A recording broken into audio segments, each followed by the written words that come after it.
Welcome to another edition of the Best Business Minds, where we interview business leaders and academics that write thought-provoking books. I'm Marc Kramer, a serial entrepreneur who consults with family businesses and entrepreneurs, and currently I'm teaching entrepreneurship at Vinh University in Hanoi, Vietnam.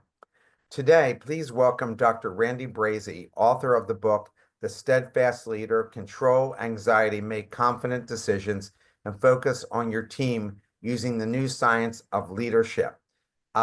Randy, thank you so much for coming on today. I love the book. And I'd like you to start by telling us a little bit about your professional background and how you got to where you're at now. Sure. Thank you. And thank you, Marc, for inviting me. So I am a psychiatrist by trade. I completed my medical school and psychiatry training, finished all that up in 1998 at the University of Arizona in Tucson, which is in southern Arizona. And then after that, I started kind of wandering. My first job out of training was down in New Zealand, where I spent a year and enjoyed it, but I learned a valuable lesson about currency exchange rates. At that time, the New Zealand dollar was like 53 cents to the US dollar. So trying to pay student loans was a bit of a cumbersome process. So back to the US I went. And really throughout my career, I initially focused on building my clinical skills as a psychiatrist, working across really anything from hospital-based to clinic-based services, started to get involved in healthcare leadership, and various roles where I would develop either brand new programs, stand-up programs. That could be anything like an emergency psychiatry program. More recently, I helped open up a behavioral health inpatient unit, a psychiatric hospital unit at a community hospital in southern Arizona. And then more recently came back to the Phoenix, Arizona area, where I currently live, where I started doing chief medical officer roles with basically nonprofit organizations that largely serve the state Medicaid population, and really started to get more exposure and experience around the business side of healthcare. And this really led to my current role, actually, since I wrote the book. I have left Resilient Health, which was a nonprofit in town, as their chief medical officer, and I work now as a medical director with Blue Cross Blue Shield of Arizona on their Medicaid division, which we call Health Choice. And this has really helped me to kind of leverage some of my expertise and skills into trying to help the community in a wider way.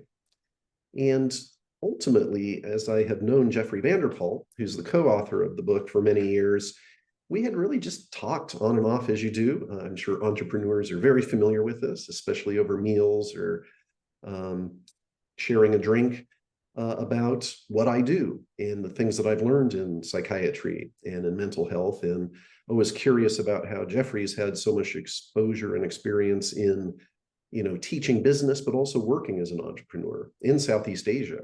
And this really led to us starting to think about, it's interesting that organizational psychology and sort of the attached fields have really made a lot of strides in teaching what we call, in my world, the cognitive models of psychology.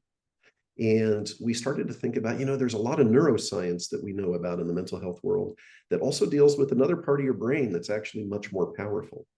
And nobody to date had really addressed that. And so we started to think about how could businesses, whether it's a solo entrepreneur or larger organization, really benefit from learning about some of these concepts and then implementing them in a practical way to really kind of boost productivity, performance, retention, and to try to help, because it just seems like there are a lot of books and seminars and workshops that come out, but a lot of times it was sort of the same stuff being rehashed. And we wanted to add this additional piece to the puzzle that really had not existed to that time. And that's what led me to where we are currently with the publication of the book, which has been out for about a year now. Yeah, congratulations about that. Well, why did you become a psychiatrist? Because most people become psychiatrists or psychologists because some trauma in the family. Yeah, it's a very interesting question, right? Is like how many people go into the field as what we call the wounded healer. Yeah. And I would say that primarily the thing that drove me into going into psychiatry was my curiosity about the human brain. I am a human being, and like every other human being, of course, there are things that I've lived through in my life. My mother died of cancer when I was 9. That may have played a role. But I also had a grandfather who raised me who was a family physician in Scottsdale, Arizona, in the Phoenix area. And he was always very fascinated by the field. He said that he almost actually became a psychiatrist, but he was told by his professor, he said, "Bob, you're going to try to fix things too quick. You're going to get frustrated." So ultimately, when I went into medical school, I was really looking at different options. And as I said before, the human brain is like the last organ that we really know the least about. I mean, if you think about the billions of cells that we have in our brains and how do they connect with and talk to each other, and how does that impact us as we sort of think and feel our way through the world? I also liked, though, the aspect of psychiatry is one of the fields where you can actually still sit and talk to people. As opposed to if many of you go to like a primary care provider, you may be in and out pretty quick, especially if you're in the US, where there's more of a focus on productivity, number of people you see per hour, rather than the quality of the care, the contact that you're providing. So, it was really just kind of that natural curiosity that led me to it, to try to help and also to really acknowledge that there's a lot of suffering out there. And if I can be one more person that contributes my bit to helping, that to me, that gives me meaning and motivation. I think that's great that you got into this field, but I'm always curious about why people become that. Well, before we get into your book, is there anything that surprised you about when you got into psychiatry that you never counted on? And what's the mental mindset that you have to have going into this? Because you really hear some ugly things. Yes, and this is actually a powerful point, is if you think about it, most people, your day-to-day interactions are typically pretty normal, right? If you're out there selling a product, or people come to your shop and they're buying coffee, or you're just out, promoting your latest IT solution to a Right. company, you're basically generally dealing with people that are, they're doing okay, right? But in psychiatry, your entire business is built on people come to you because they're suffering. And this is why it's really critical for those that work in the helping professions that we make sure that we take a lot of effort and time to take care of ourselves. It used to be psychiatrists were almost mandated to go and do their own therapy ongoing. It's not so much pushed anymore, which I think is, too bad, because even to this day, as a psychiatrist, I have a supervisor I go check in with just to kind of clear the cobwebs, clear my head, because there is so much of this suffering, human Of suffering, course. confronted with. Yeah, yeah.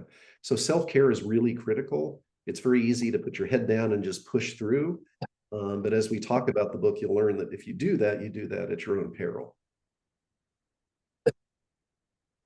So let's get started with your book. In chapter 1, how do you suggest leaders, like you gave this character, Oliver Green, can effectively balance rational and non-rational decision making in high pressure situations to improve their overall performance and well-being within their roles? Yes, so this really gets to one of the core concepts that we talk about in the book. And of course, as we highlight in the book, non-rational is not the same as irrational, right? So irrational is when you think somebody's just gone woo crazy and they're become impulsive, right? And they may become very agitated or angry or even manic. Non-rational really speaks to the part of our brain that really is not verbal. So if you think about it, we often really focus as human beings on what we call the neocortex, which is the new cortex that was developed evolutionarily. And that's what I like to call the wrinkly bits. If you look at the brain, it's that wrinkly stuff on the top, especially towards the front. This is where we philosophize, communicate, pull together thoughts, try to infer meaning. But a lot of these sort of elements of decision making, they actually come from the non-rational part of the brain. These are the deeper structure, what we call the primitive brain. You may have heard phrases like reptilian brain, which is largely your brainstem, or even the early mammalian areas, which we call the limbic system. You may, if you read across about stress and anxiety, people talk about the amygdala, which is a small almond-shaped organ in the brain. That's actually your alarm center, and that fires off when it tries to tell you Hey, there's a problem, Houston, that we need to address. And as I mentioned, these areas of the brain are nonverbal. They do not understand language. You can't really influence them by words or thought as much as you think you can. This is also why they can be a little bit tricky to work with until you learn the skills on how to work with both parts of you, both your verbal and your nonverbal part. So the point of all that is then a leader is somebody who is aware of really both of these systems. There used to be an old model, by the way, called the triune brain, which says there's actually 3 levels to the brain. But some contest that now. And I think for our purposes, especially for the book, you can kind of break it up into your verbal and nonverbal parts of the brain. So when somebody is more aware of this, then they know that they can start to build skills on how to, one, identify what's going on at both of these levels in their own nervous system. How is my nonverbal brain affecting me? How is it motivating me or propelling me into a certain behavior or action? And then what are the skills that I can use to try to address and work with both my thinking part of the brain, you think about like cognitive behavioral therapy, standard classic psychological and psychiatric treatment. But what do you do about the nonverbal part of the brain? And so a leader who is much more aware about how they are reacting to a given situation can become much more integrated and more resilient. And that really gives them a lot more ability to choose how they respond to a situation rather than just having their nervous system hijack them. Deb Dana, who's a famous therapist in the field of mental health, she's the one that actually translated polyvagal theory, which is the backbone of this approach we talk about in the book. She's the one that says every time you fight the nervous system is going to win. And it shows you how powerful it is because these sort of nonverbal stuff or elements are really tied to our survival instinct, which is always number one priority in the brain. Because your brain decides if you're dead, the rest doesn't matter. So it always overrides everything. It overrides your thinking capacity. You may look like you're talking and interacting and thinking and considering, but if your survival stuff is hijacked, it's activated, you look like you're functioning, but you're actually not. And there's a scientific basis behind that. So that's sort of the core of it is that to understand non-rational thought is to understand what's coming up from your deeper system, your nonverbal parts of your brain, and then what do you do about that? In what ways can organizations implement training or practices based on then you're going to have to explain what this is, the polygal theory to help employees recognize and manage their automatic nervous system responses, thereby enhancing both individual and team decision-making processes? That's a mouthful in scientific lingo. And as I mentioned before, the polyvagal theory was developed by Dr. Stephen Porges, who's a PhD psychologist and neuroscientist. And we use the word polyvagal. Many of you probably have seen all the news stories about the vagus nerve, right? If you vibrate or zap your vagus nerve, you'll become extra healthy and live to at least 150. Well, polyvagal simply means that the vagus nerve has more than one branch, and it comes out of your brain. It's one of what we call the cranial nerves, which are 12 sets of nerves that really come from the brain or the upper part of your spine. And then they go mostly around head, neck, and face, but they also, some of them go down into the body. And vagus is the Latin word for wanderer. The nerve goes all over your body, into your heart, lungs, chest, and down into your belly. And what he discovered is that seems to be the main nerve that's really involved in how we respond to stress. So you remember I just mentioned that survival is the number one priority, right? So our nervous system is constantly scanning, and it's looking basically for signs of danger or signs of safety. If the nervous system perceives a sign of danger, it activates basically your survival mechanisms. And that can be anything from fight or flight, which you may have heard of that term before, which is Of course. sympathetic nervous system.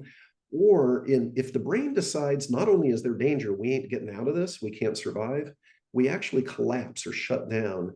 It's kind of like people use the term dissociation, but you can also say immobilization. It's where it's an old primitive response that if the predator is attacking me, if I lay still, they may lose interest. Think about a cat that loses interest with a mouse that's playing dead. Or if the lion is eating you out in the Serengeti plain, you have a lot of endorphins flooding, you're dissociated, so you don't feel your own passing as the predator is basically devouring you.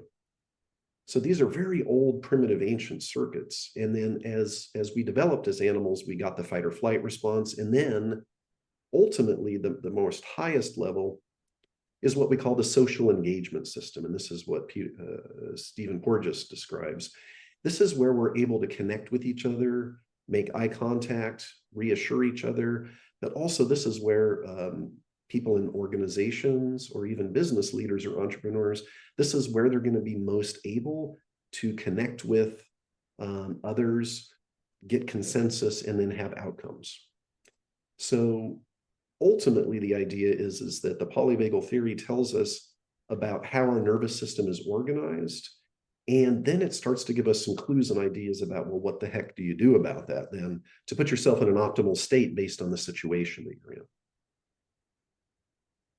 Given the challenges outlined with each leadership style, particularly with the transactional and the transformational approaches, what best practices can leaders adopt from the, again, polygal, am I saying that right? Polygal theory, Yeah. to enhance their emotional regulation and improve their overall decision-making effectiveness? Yes. So and it's polyvagal. So just think of like polybagel, yeah, but with a V. And Yep. so leadership theory, if you think about it, and traditionally leadership theory was more on the transactional side, right? Is like you give clear directives, employees are expected to do this, this, and this, and then they're going to be motivated by a reward, getting paid, or maybe possibly getting a bonus. And as leadership thought has evolved over the decades, there has been more and more focus on the leader as part of a team, right? The team members. And it's the relationship between leader and team members that's super critical and important, especially in a large group or a large organization. So what polyvagal theory really tells us is that if you're working in a team, if you're working in an organization, everybody brings in their own individual nervous system state at the particular moment, right? All of us walk in and you may be stressed or tired or excited or feeling hopeful or discouraged. And everybody brings in their individual self. And then when they start to interact as a group, because of this brain's tendency to scan for signs of safety and danger, we can actually end up accidentally triggering each other into a great state, which is good, or into a state of alarm. And so if an organization and a leader particularly can be aware of this, do they know how to read their own state, but can they also start to understand some clues about what the others may be experiencing? Now, this is not to say that we're asking people to become psychotherapists. We're not, because that's a whole different set of training. But I think if a leader can really start to identify, wow, this person seems really shut down, but this person's really agitated, might be in fight or flight, then they can start to think about, okay, well, what do I do about that again? So ultimately, though, and the last bit I'll say is, the older leadership theories, which also focus more on the critical thing is, does the leader have the inborn trait to be a leader? What we have found through polyvagal theory is that as the more recent leadership theories talk about, that there are a lot of things that are actually pretty modifiable. Somebody may have a leaning towards being a leader. They may have more of a propensity for that. But there are a lot of things that you can actually modify if you choose to basically build your bag of tools and skills as you sort of navigate through the organization or your leadership role or your career. What specific strategies or practices can an organization implement to foster a culture that balances both rational and non-rational decision-making among their leaders and employees? So ultimately, the step one is, as I mentioned, is know thyself.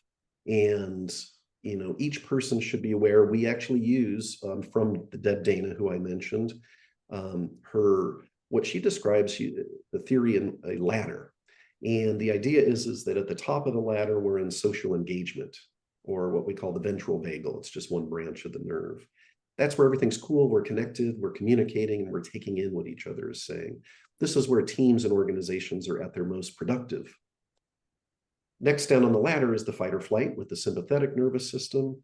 And then the bottom level is that shutdown that I talked about. So how do teams and organizations do that? Well, first of all, each person really should be exposed to this theory, the basics of it, so that they can start to understand themselves. So it's the old know thyself which is so critical. Where am I right now? Am I activated? Am I in fight or flight, or am I really kind of shut down? Once the person does, then, for example, at Neuro Consulting Group, we offer consulting and training to give people specific exercises, which we touch upon in the book, is, okay, well, what are some skills that I can use to then shift my state to where I want it to be? If I'm shut down, what are some of the things that I can do to try to get myself to be more active, to get kind of pull out of that stupor? And then that way I'm able to take in what's going on around me, and also to become more productive as an employee or as a team member. Ultimately, too, the leader would be responsible for helping set basically the stage to try to provide a lot of these, what we call cues of safety. Can the leaders and can the organization also set things up in a way to try to promote a sense of safety, connection, and well-being with their staff? How can organizations systematically implement training for recruiters? This is a big deal to develop awareness of how their own biases and automatic states ensuring a more equitable recruitment process in line with the principles of this theory. Yeah, it's interesting. If you go on to Reddit, the social media platform, and there's a forum called, I think, Recruiting Hell. And if you ever look at that, just read through and see what people share their stories about experiences they've had with recruiters, usually, of course, negative ones. And this kind of touches upon what we describe in the book is that in addition to having verbal and nonverbal part of the brain, this is what fuels a lot of our innate, or what we call implicit, biases. And recruiters, of course, are at the forefront at looking at potential candidates, people coming into an organization. So the recruiter, one, should be aware of their state, should try to understand some of these basic elements of the polyvagal theory so that they can identify where they are at. For example, if they're in fight or flight, they know that that's going to impact their decision-making and their judgment. If they're totally shut down, additionally, that's also going to make it much harder to do the job. But also it helps the recruiter to understand that when they're looking at and talking to the potential candidate, that maybe they're in a particular state. And it's almost like if somebody, let's say, presents as shut down and dissociated, they might just think, oh, this person's just always too passive. They're not going to be a very good employee. Well, it might be that they were just in that state in that particular moment because they were freaked out about the interview or the contact with the recruiter. And actually, if they could be guided out of that state, then they might actually be a completely different person who might have been an excellent fit for the organization. So if anything, we try to train recruiters that don't just totally judge a person by one snippet of experience with them. There needs to be multiple points of contact to really get a good feel for the person. And also that recruiter should be aware of their own impulses, their own biases, and how their nonverbal part of their nervous system is really fueling a lot of that, more than they originally maybe thought. Yeah, I think that's the case. But I mean, now, what do you think of how they're using AI to essentially evaluate candidates, and where does this all fit in? Yeah, it's interesting because this is the one thing that's so important and fundamental to polyvagal theory, is that human beings are hardwired to connect. It's actually Stephen Porges calls it's a biologic imperative, meaning we have to be able to connect with each other in real time. Ideally face to face, but if not, like we're doing now, remotely through video chat connections. The use of AI, what that does is it kind of fools that part of the brain that there's a person on the other side, but there's not.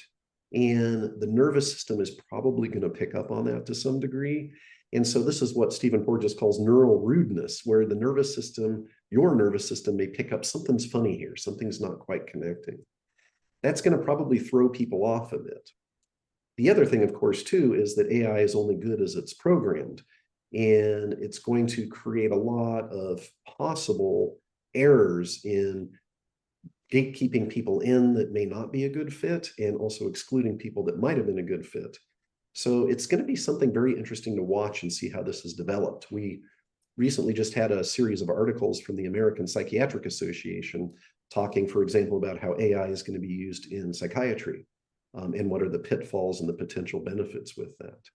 So I think ultimately it's that if people are just more aware of some of these underlying elements, that kind of gives them a little bit better footing to stand on, as they're making big decisions about the organization.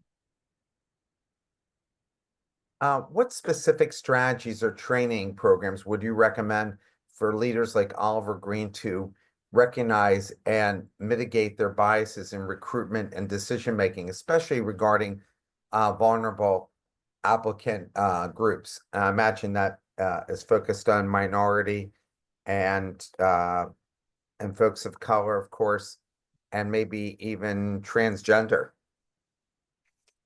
Yeah, so this is an important concept as well, gets back to my question, right? What do you do about it? So, and of course, there are a lot of very well-established trainings, that corporations have developed, organizations have developed, to look at things like cultural influences, addressing implicit and explicit biases. And a lot of those are pretty well established and standardized. I would say the thing that's a little bit different that our approach is that you also need to add in these elements of understanding about where some of these biases come from. Really, the idea is originally we thought that it all just came from your thinking brain, that it was some distorted thought or distorted concept, and that you simply have to rethink it somehow by force of will or by training or practice to rethink what you're thinking, change your cognitive stream, as it were. And what we found is that sometimes that can be a little bit difficult to do just by sheer force of will, by thinking. And so if people start to bring in really this training and understanding, as I said, neuroconsulting group, we use these approaches and help try to beef people's skills up in this. I'm also on the editorial board for the Polyvagal Institute. They also have programs where they will work with organizations and go in and just start to spread some of the concepts at a lay level. Again, not asking people to be neuroscientists or make them glaze over with neuroscientific terms, but how to really start working with these sort of aspects of your nervous system and your brain in a way that you have a little bit more successful impact.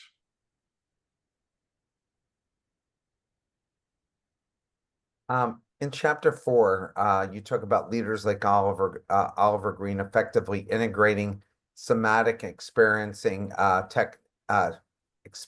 techniques within their organizational culture to support their team members in managing stress and improving their decision making.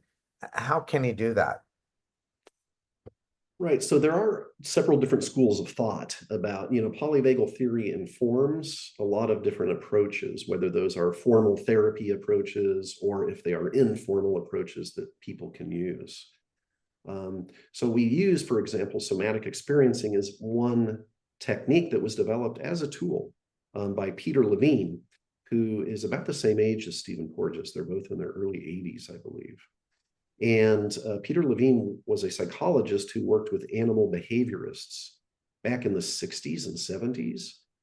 And he was one of the real pioneers that found that human beings, we've been so fascinated with our ability to think that we sort of lost touch with the fact that we also have a hard wiring. We're a human animal that does have the ability to think and philosophize, but at the same time, we still have these old circuits that still react very automatically.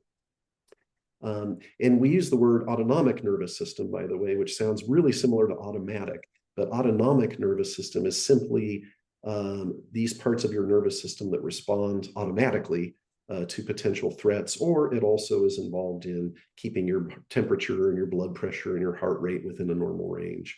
So it's really tasked with a lot of the background, keeping the machinery running, as it were, keeping you in what we call homeostasis.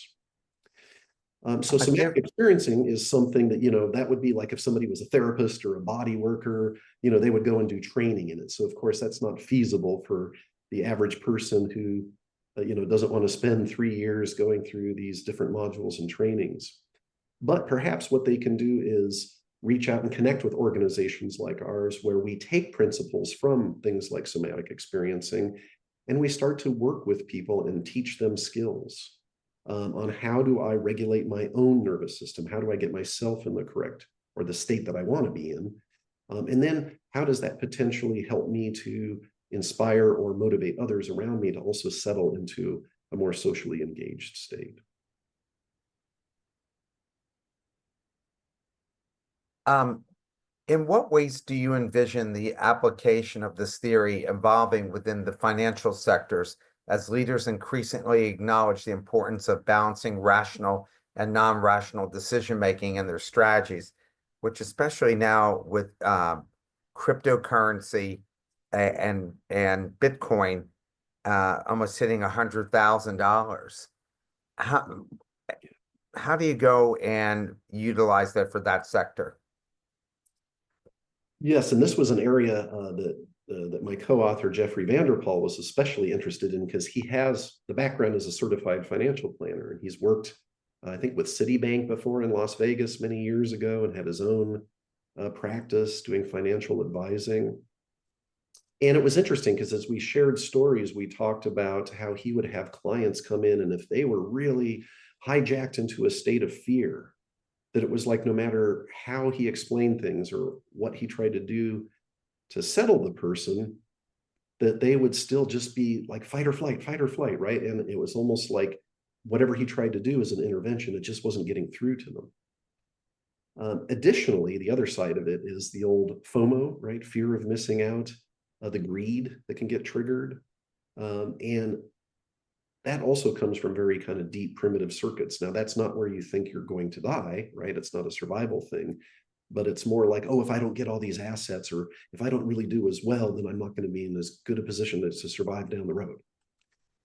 And what we found is he also found that for folks who are activated that way by too much greed, that also seems to, it's almost like it turns off the thinking brain.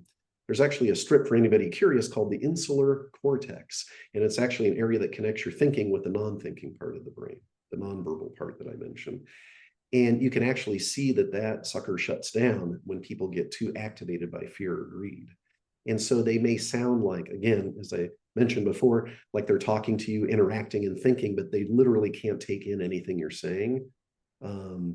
Just like if somebody's too nervous, it's very hard for them to learn or take in any new information. So we talk about that in the book, some of the different biases which have been well established and well described in the literature.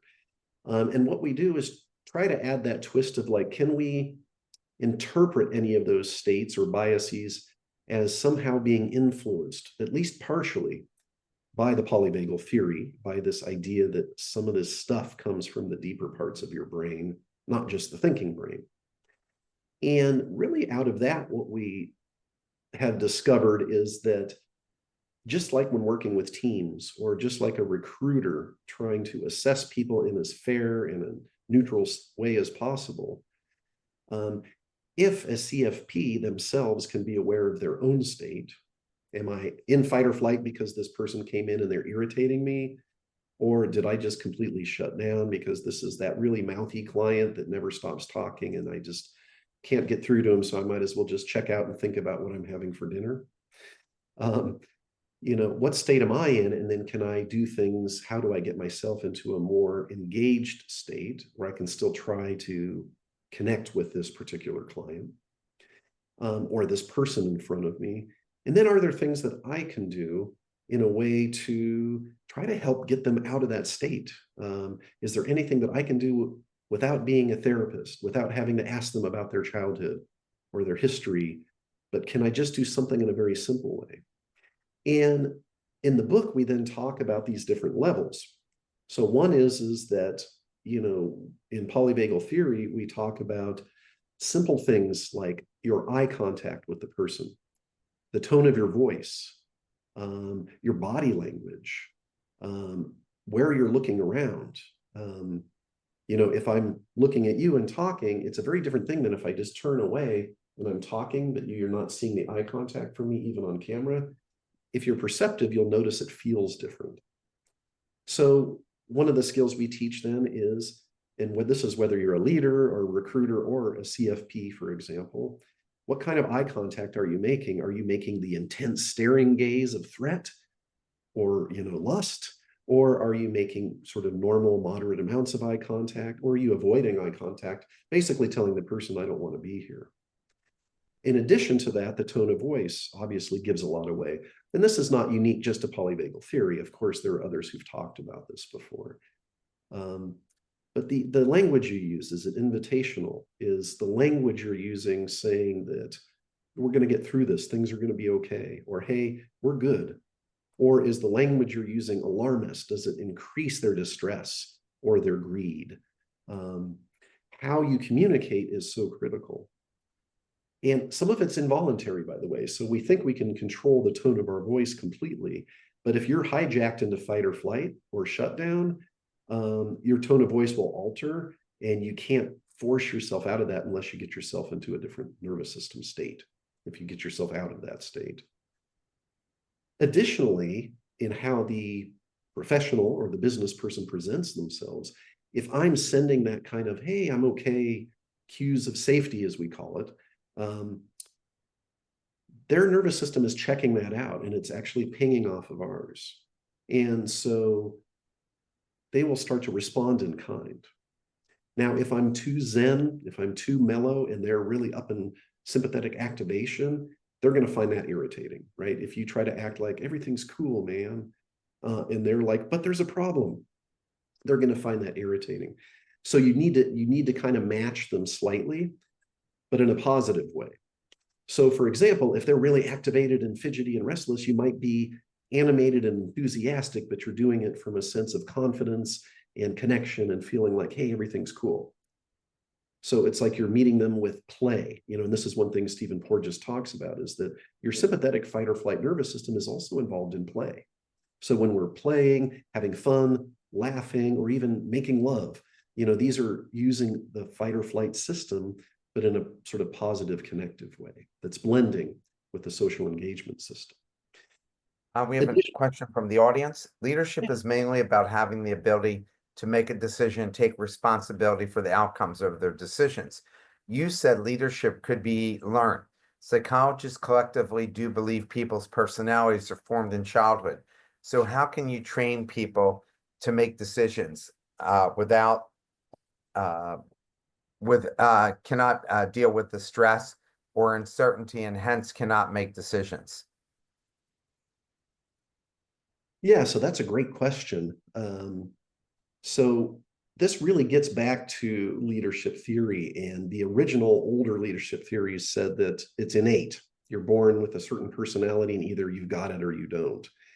And if you look at the researchers and academics in the field of leadership, especially since the 1990s, you will say that yes, people may have certain underlying trait tendencies, but that there is a lot of modification.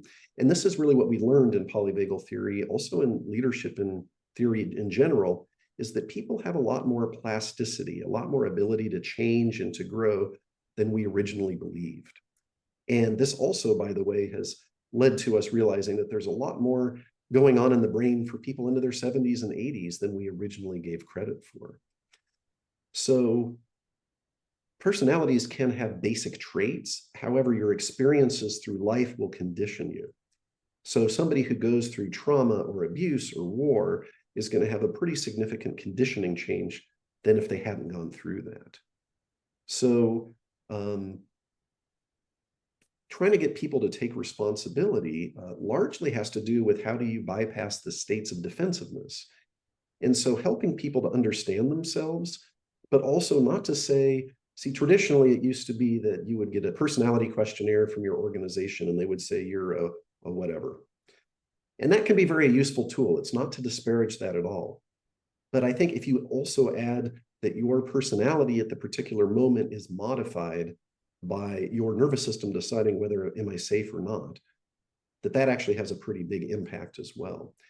So you're adding an extra layer of complexity and sophistication, and realizing that that all of these things kind of tie in together, and it gets complex. Admittedly, it does get complex. And when people don't deal with the stress of uncertainty, it means that they're going into fight or flight or to shut down. If they learn skills on how to get out of those states, they will actually have an increased ability to deal with uncertainty. It's what we call resilience, of course, in the world of psychology. Great question. How can leaders effectively implement strategies based on the theory to transition their teams from defensive states back to social engagement, especially in high stress or conflict-driven environments like the one Oliver Green experienced?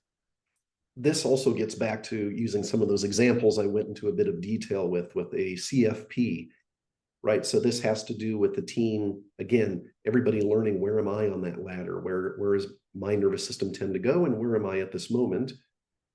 Learning the regulation skills, and they can do this as a team building exercise, either with a consulting group like ours, or reading, or just finding information on the internet that's bona fide. And in addition to that, then teams will also learn that if they can incorporate a sense of play, make it fun. I mean, people enjoy a good, sporting event, right? This is people, even the ones that are playing it may have a lot of fun doing that. But find ways to make it fun, and then think about things like eye contact, tone of voice, body language. We also talk about in the book the physical location that you're working in. What is the lighting, the color scheme, the furniture? These are all things that can give cues of safety or cues of danger, and that can actually subtly but powerfully affect the nervous system state.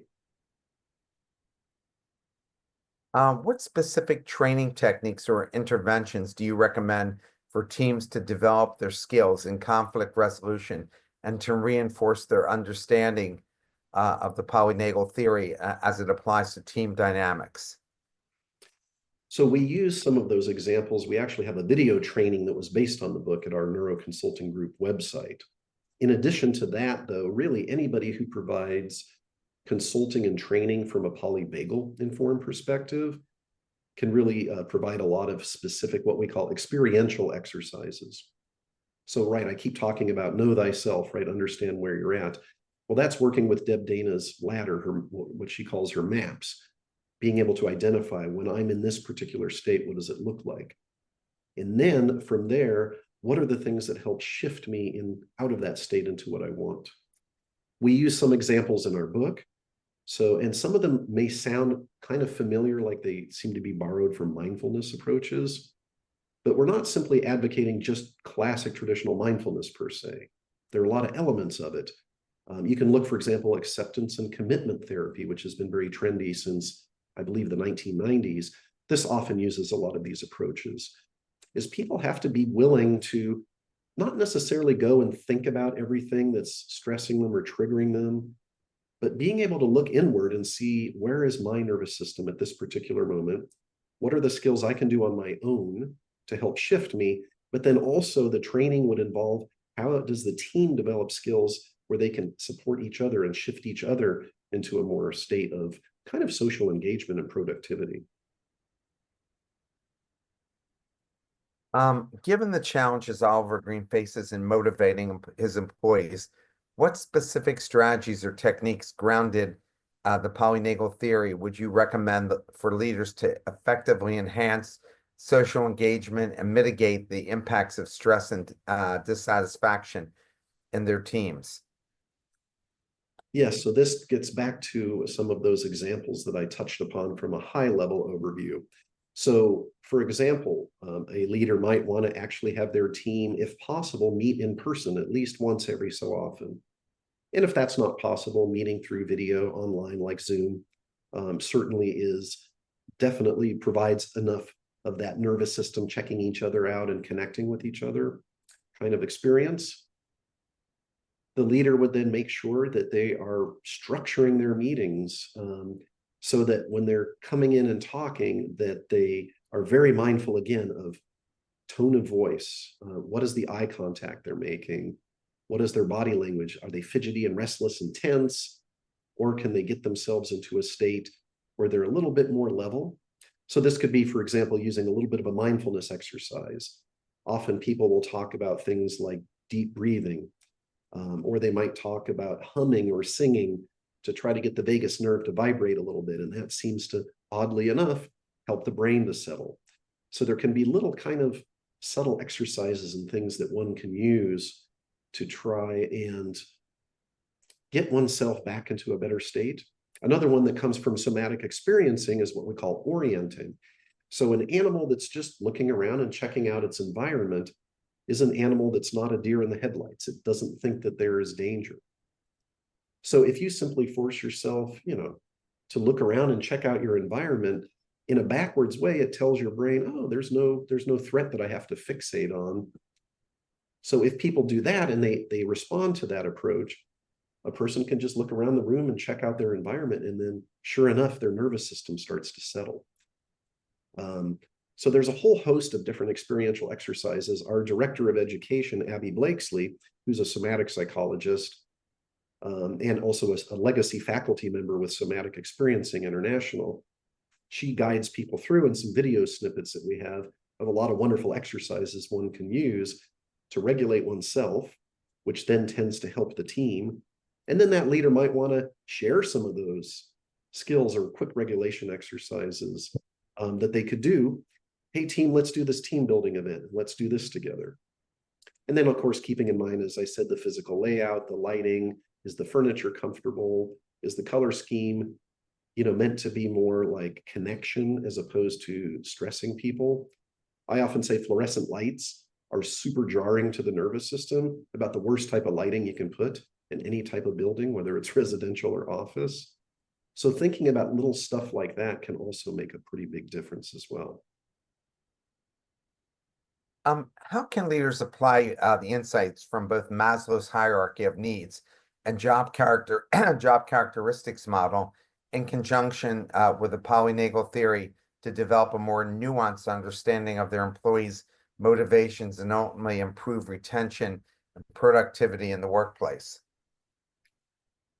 Yeah, this really gets to, polyvagal theory, as I've mentioned, is so focused on survival, right, and safety. And the idea is that an organism, a person who thinks that they're safe at that deep level, is much more able to interact with, connect with others, create, come up with ideas, problem solve, and also to be productive and happy. So this kind of gets into, if you think about Maslow's hierarchy of needs, just in general, it talks about first we have very basic physical needs as human beings. We need to have food and shelter. We need to have connection with each other. And as some of those basic needs are addressed, then over time, some of the higher level needs, maybe our desire to connect, to have meaning and purpose, and also to contribute something. And that really ties in with the job characteristics model and it actually also ties in interestingly with a lot of the more recent leadership theories, is that human beings, of course, no surprise, they want purpose and meaning. And it doesn't matter whether you're a psychiatrist or an entrepreneur with your new startup, or a employee or a supervisor in a large organization, is that everybody wants to feel like what they're doing has some meaning and some purpose. And as we think about, how polyvagal informs, we think about the importance of having safety so that people, if they have, looking at job characteristics model, do they have varied tasks? Is that what they want? Or does that put them in a state of fight or flight? Do they want to do the same simple thing? Or do they want to have a lot of variety? Are the tasks that I'm doing, are they meaningful to me? Am I contributing something? Can I even see the forest for the trees? Am I just building one little widget, or am I somebody who's looking at overall the whole organization and the whole big picture of the goals? And it could be the task, whether the person is the janitor or a small focused team member, or a bigger, more creative, maybe oversight member, that everybody's tasks are important. And this is also really critical for organizations, is that each person gets treated, with that same level of respect. And people also want to have some autonomy. And I think if people have a sense of, I can make some decisions, that I have a little bit of power, that means I'm not necessarily as vulnerable. So that's less likely to trigger somebody into a state of fight or flight or shutdown. And, people understand that there's a limit to the autonomy, right? Not everybody's going to be making the same decisions as the CEO, for example, of a large organization. But how much freedom do I have? And that also speaks to, does my leader and does my organization or do my team members trust me? And this is also an important element of promoting a good social engagement state, is that people want to know that they're trusted to be the adults in the room. Now, that being said, when people become frightened, sometimes having some guidelines and some procedures and some calm, think about a calm parent who's dealing with a child who's having a meltdown at the airport. Sometimes, Yeah. sometimes that, excuse me, that can be useful. And so this does not mean that it should just all be airy-fairy and there's no boundaries or anything. Yes, people need to know what's expected of them, but there are ways to think about that and to make it a little bit more sophisticated where people do get some autonomy. And that also the team leaders are checking in with their employees, with their team members about, do you feel like you have purpose and meaning? Do you feel like you're connecting with this? And this gets to the idea behind motivation, right? Because if somebody's motivated, they're going to do a better job.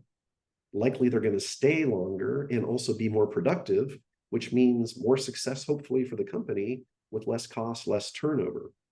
Jeffrey talks about this, when we talk about recruiting, everybody's well aware of the costs of having to replace somebody and how high that is. So if you can keep your good people, that is a huge cost savings, for an organization, as well as making them more competitive. Yeah, I think a lot of people undervalue and don't realize the cost of constantly switching people. I had a client that switched assistants 4 times in 1 year, and she was wondering why she wasn't making as much money. But she was always not picking the right types of people, going for the least expensive person to fill that role, and Yeah, it never turned out well for her. yeah. Question from the audience.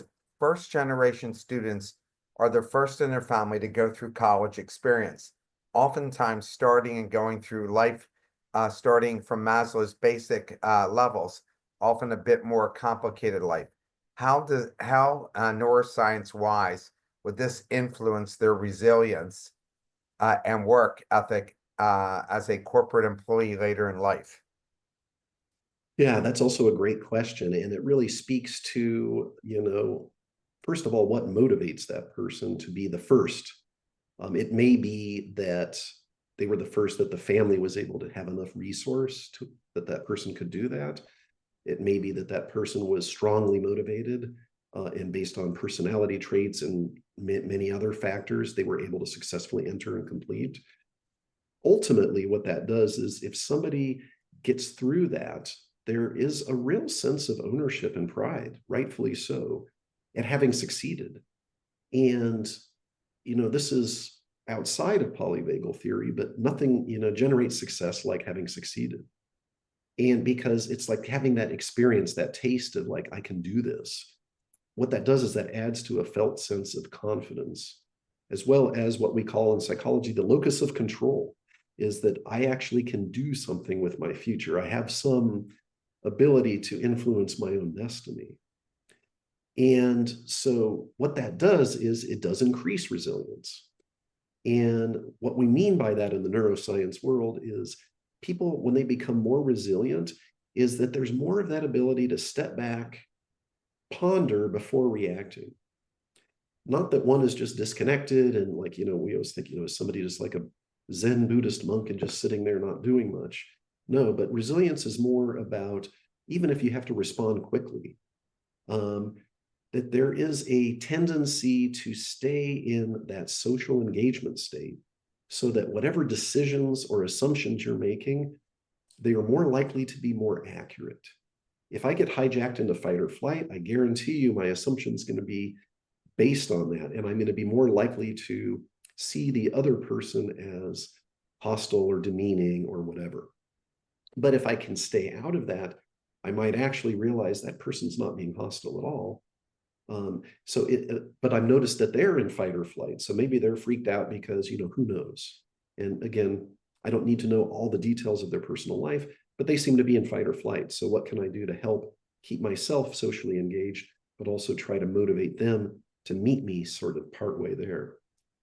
So having those skills and abilities can really help you whether you become a leader and manager or just a team member.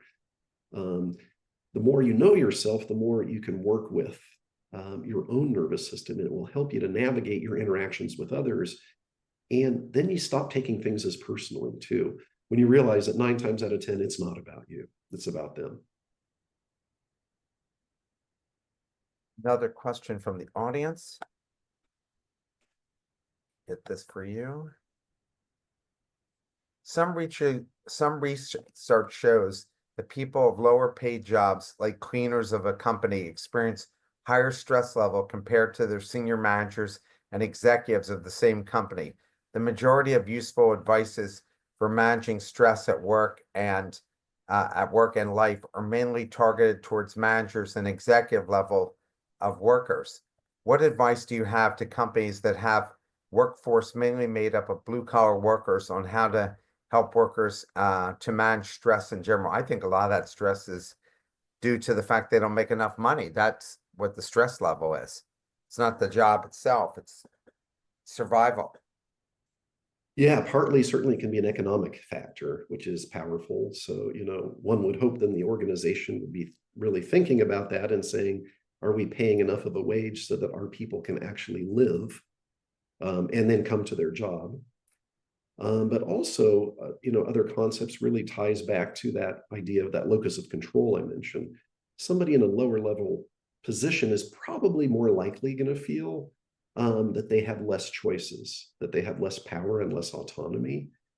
And so if an organization can start to think about how they might be able to introduce some of that. So for example, if somebody is working in custodial janitorial work, maybe have them provide some input about where to start their cleaning rounds, or which cleaning techniques do you think are helpful.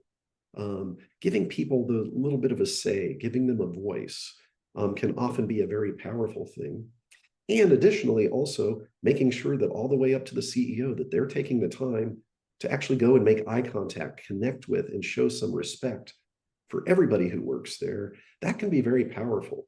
And I've seen that many a times in my travels, is that the executives who take the time to show that they care, it doesn't mean that you have to be touchy-feely with everybody, but that you actually care, and that you're approachable, that you're reachable. That goes a long way. That's that biologic imperative to connect that I talked about. If you're off on your jet and you're never reachable, that's going to create an issue potentially. There's no problem with having a jet. If you've earned that success, good for you.